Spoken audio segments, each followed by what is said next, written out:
This new season brings many interesting new anime, but most importantly, it brings back quite possibly the most anticipated second season in modern anime.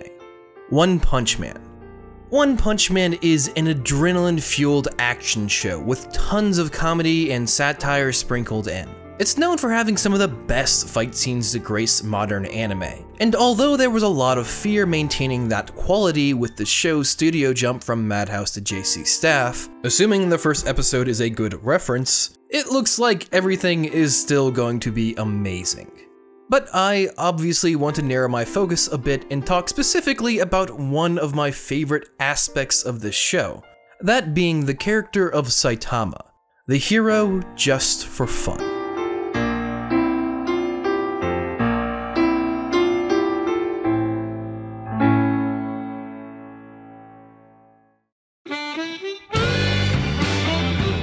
So a very quick refresher on One Punch Man. The show follows our protagonist Saitama in this post-apocalyptic seeming world filled with powerful monsters from the sea, flying bug monsters that can crush some of the world's strongest heroes, and even aliens with enough power to nuke an entire city. Atop all of them lies Saitama, a guy who just wants to be a hero for fun, and who also consequently can destroy any enemy with a single punch.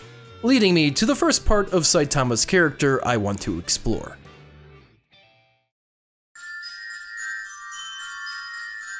What happens when you become so strong that literally any task that is put before you begins to seem menial? This is the major conflict that our protagonist Saitama must endure.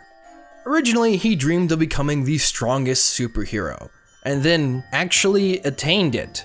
So now what?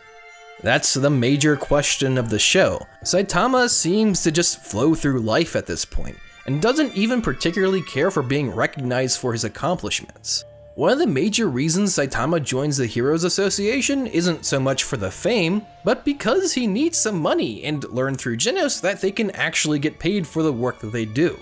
It's a really strange philosophy that lends itself to comedy extremely well, using the insanely gorgeous art style these fights are crafted in, and then contrasting them with Saitama's complete indifference to them, showing how this unique and crazy world that most of these characters live in can become boring and, well, menial if you ever reach the top.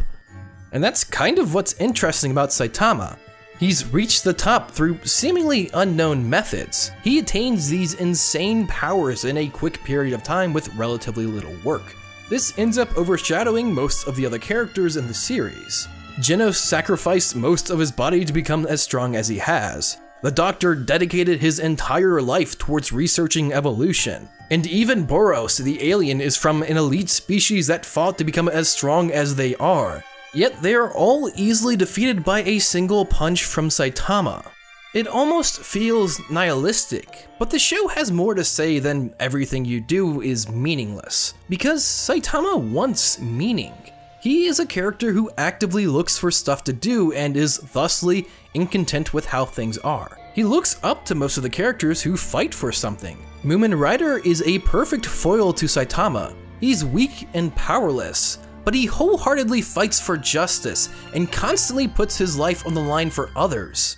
Something Saitama physically cannot do. It's this almost impossible dilemma that our protagonist kind of has to face.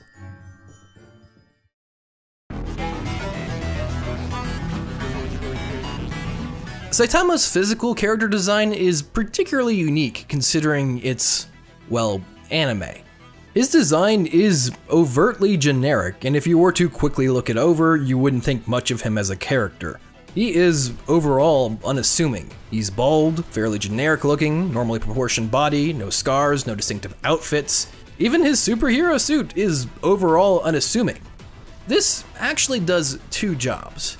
First, it helps lead us into Saitama's personality. Boring and somewhat indifferent. At one point he had these strong morals and passion, but we've long since passed that time. This outfit helps us understand that he really isn't trying to be someone special anymore. The second use this overly generic design has is of course the use of contrast when his character actually fights. Like I've said, a lot of the comedy in the show relies off of the contrast of the situation Saitama is in and Saitama himself. Saitama's physical character design being boring and generic is paramount to most of these jokes working, and just adds another layer of depth to most of these battles.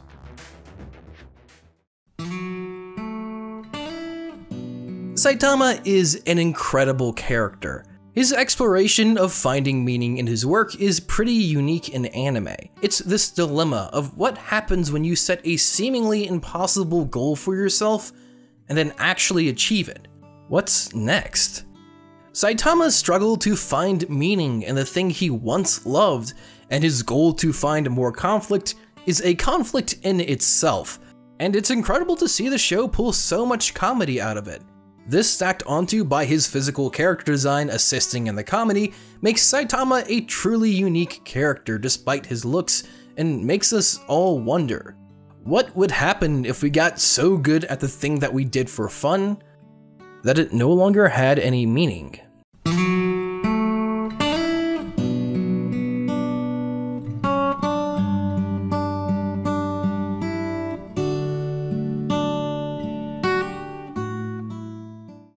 Thank you guys for watching. I'm sorry I don't have my camera today. Unfortunately, it's acting up a bit. What do you guys think of the new season of One Punch Man? I personally think it looks pretty good, and I've had a pretty solid bit of my faith returned. A huge thank you to my patrons. You guys are my heroes. Make sure you guys share, like, comment, and subscribe.